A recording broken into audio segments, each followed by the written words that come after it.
800 CHAB Radio is proud to present Ask the Expert with Greg Marcyniuk and Rob Carney.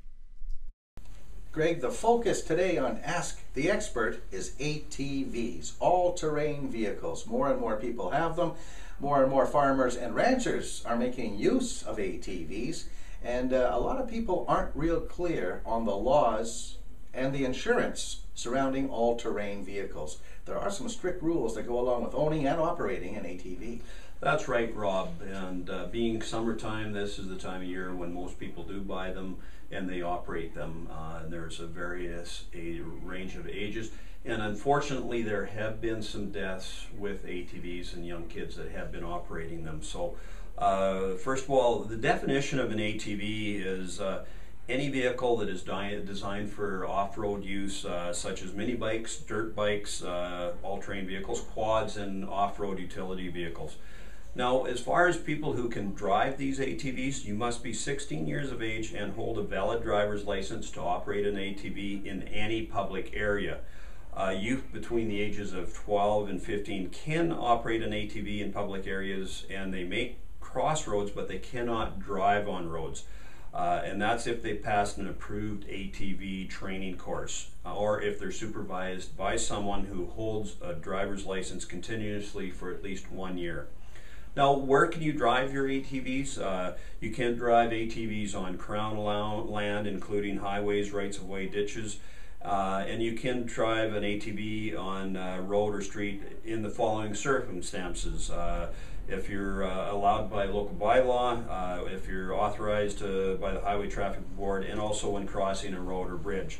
Again, to drive an ATV on private land, you always need permission from that landowner, because there are some liabilities when you do go on that landowner's property. Also, you want to look for signs and permission, and if there's any any restrictions, you should contact your local municipality. Again, such as parks. Most parks are posted for where you can operate, and some of the parks there has been current legislation put in place where there are some pretty hefty fines, where you could be fined up to $700 for operating an ATV on provincial park property. So very important.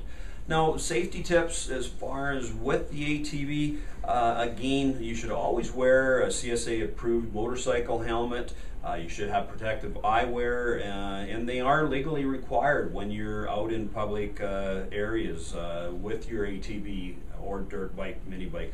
And you should have a buddy system so that when you are out, that you do have someone traveling with you. And again, don't carry a passenger unless the ATV is designed for it.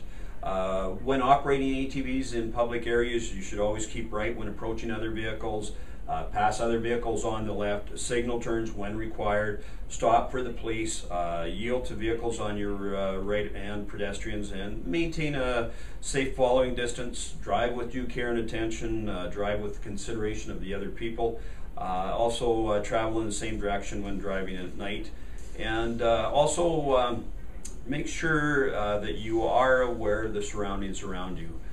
When you are coming to a stop sign, come to a complete stop, and just be safe when you're out there. Unsafe practices when operating an ATV: do not drive at an unsafe speed. Like these vehicles, that there's a lot of them that can go upwards of 100 kilometers per hour, and in fact the maximum speed limit on an ATV is 80 kilometers per hour. And for some reason people just seem to throw caution to the wind when they're on an ATV. Exactly, and when you're on a gravel road, like that's when accidents happen. Again, drive at night with headlights. Make sure that you do have working headlights and that you do have rear lights. So if you don't have that, do not operate it. And again, do not drive and drink on an ATV. That's just an accident waiting to happen. And those drinking and driving laws apply on ATVs on private land as well, right? Well, exactly. All like any motor vehicle, when you are on a motor vehicle, if you are operating at 0 weight or above, you will be charged if you are found for a .08, and all of the laws imply just as much. And again, like you had mentioned, it implies on your own private land. So if you're out driving on your own private land, they can come in and they can charge you. So that's something to be aware of, because I know people have discussed this with me, and it is under the ATV Act. And again, if you want to contact us, we do have information and we know where to get that information for you. The other thing is insurance. If you are operating that vehicle outside of your public land, like if you're just operating in the farm, you do not require this. But if you are operating outside of any of your private land that you own on any public area, you are required to have a minimum of $200,000 liability on that vehicle. So again, please discuss this with us. Give us a call. You can reach us either at No Hassle Insurance on the web, or come in, talk to any of my fine ladies that work with us at the corner of Fairford and First Avenue West. Greg Marcyniuk from Heritage Insurance on 800 CHAB's Ask the Expert. Thank you.